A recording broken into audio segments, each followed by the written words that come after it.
Fun guy. What's tomorrow? Fun guy, what's up, baby? What it do, baby? Yeah, you already know. This is So Kawhi Leonard just got traded to the Toronto Raptors again in the deal sending Grady Dick, Brandon Ingram, 2 first-round picks, a first-round swap, and 2 second-round picks. And what this kind of means for the Clippers is that if they're able to go ahead and get picks, go ahead and get draft capital, because they drained a lot of their draft capital and they've been doing good and getting a lot of draft capital back. And that's what they did with this trade. They got a guy in Brandon Ingram who kind of really fits that Darius Garland timeline. It's kind of like that bridge here kind of with the Clippers right now, because they have a solid team in Darius Garland and Brandon Ingram, but they're also trying to go ahead and build up that young core as well. And for the Toronto Raptors to go ahead and get Kawhi Leonard, the Raptors didn't have to give up any young pieces off their roster, except for Grady Dick, but he really wasn't a rotational player. They didn't have to give up Colin Murray Boyles off of their roster, which was something that was kind of being speculated a little bit, that the Clippers want a young player like that, and the Raptors did not have to go ahead and give that up.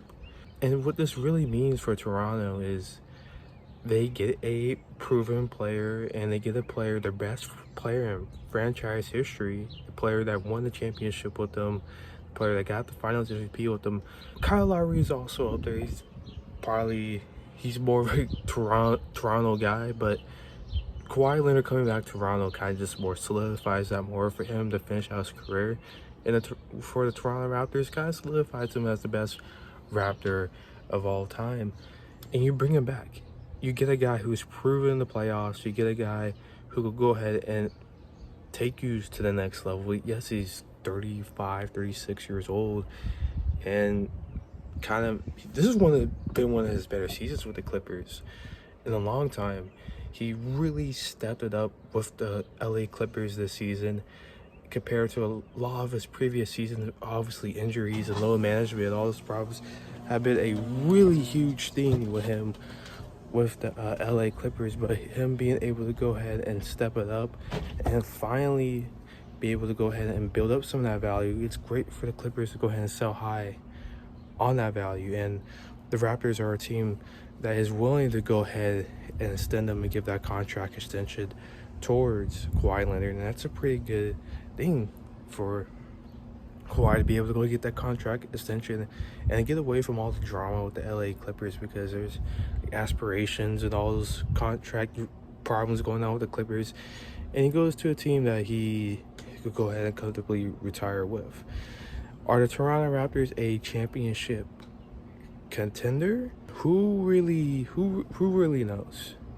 They are a much built around team compared to the Miami Heat. They have tons of more players to build around. They have more pieces around their team in general, more of a complete team. For the Toronto Raptors, they have to be a top 4 team in the East, because you have the Knicks, you kind of have the Heat a little bit. They still need to build around their pieces and stuff. You have the Cavs. If the Cavs get LeBron, they're a pretty good contention team. The Detroit Pistons are kind of falling off right now. The Boston Celtics, who really knows how it is, but this kind of solidifies Toronto Raptors as one of those top teams to go ahead and be a team in contention.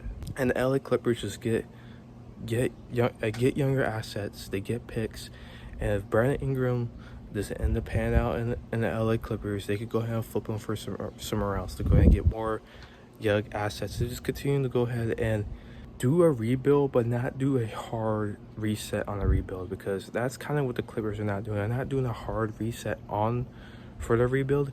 I'm not 100% sure on their draft capital situation right now and how their picks are being conveyed right now, but they have a solid team, and that could be either a good thing or a bad thing with the new draft lottery system, because if they are a 10th, 11th, 12th seed, that still could go ahead and net you a first overall draft pick as the upcoming draft. And who really knows how that pick would end up pan out? I'm not 100% sure who who really fully owns that pick, but they're not taking a hard reset with this trade. And they get a guy in Brandon Ingram, the guy in Grady Dick, just to go and get more playing time to hopefully he could show something. And you get some solid pieces. This is way more solid pieces that you probably weren't going to get from the Detroit Pistons. The Detroit Pistons have a lot of things going on with them right now. They have to figure out this Durant situation because he's meeting up with the Sacramento Kings, the LA Lakers, because for contract reasons. And the Detroit Pistons could really thrown Tobias Harris, Ron Holland, and a couple first-round picks, which isn't that bad, but you take more of a step back with that. If that makes a little bit more sense, because you get a Brandon Ingram, you're getting Grady Dick, you're getting these picks. You're not taking a huge step back. Of course, you are taking a massive step back by trading Kawhi Leonard, but you're not taking a massive step back because you got Brandon Ingram, you got Darius Garland. You have that solid team right now and still build up in the future, which I think the Clippers are doing it by getting any draft capital they could go ahead and get. That is a good deal for the LA Clippers. So if I had to give this trade for the LA Clippers, I probably would have to give them a B in this trade. So it's an above average deal for this trade because you get 3 first-round picks, a couple second-round picks, Brandon Ingram and Grady Dick. That's a pretty solid above average deal. You get picks, young player, and a all-star last season in Brandon Ingram, who could really be a guy who kind of similar to John Morant's situation, be there, build up his value. Hey, if some other team is really interested in him, is throwing draft capital on him, you go ahead and send him to them.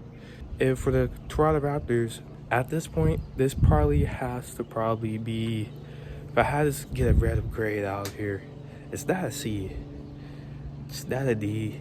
I will probably give it a B. I'll probably give it a B as well because they're getting a much better player. It being able to go ahead and take a next step in the Eastern Conference, take themselves towards a next higher step towards title contention, and that's what they end up doing in this trade. No one really loses this trade. It's like a lose trade for the Toronto Raptors because guess what?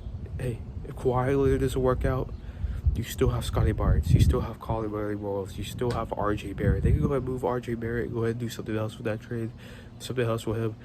They still have Emmanuel quickly.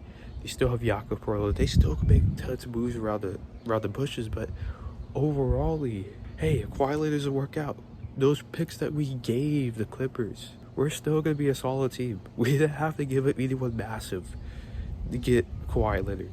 Yes, Brandon Ingram, it was an all-star last season, but he's not really a hit because you still have your surrounding pieces around Kawhi Leonard, and that's why the Toronto Raptors are more of a complete team over the Miami Heat. And if I had to take a team in the East, Toronto Raptors has to be a top 3, top 4 team, and probably over the Miami Heat because how complete they are as a roster.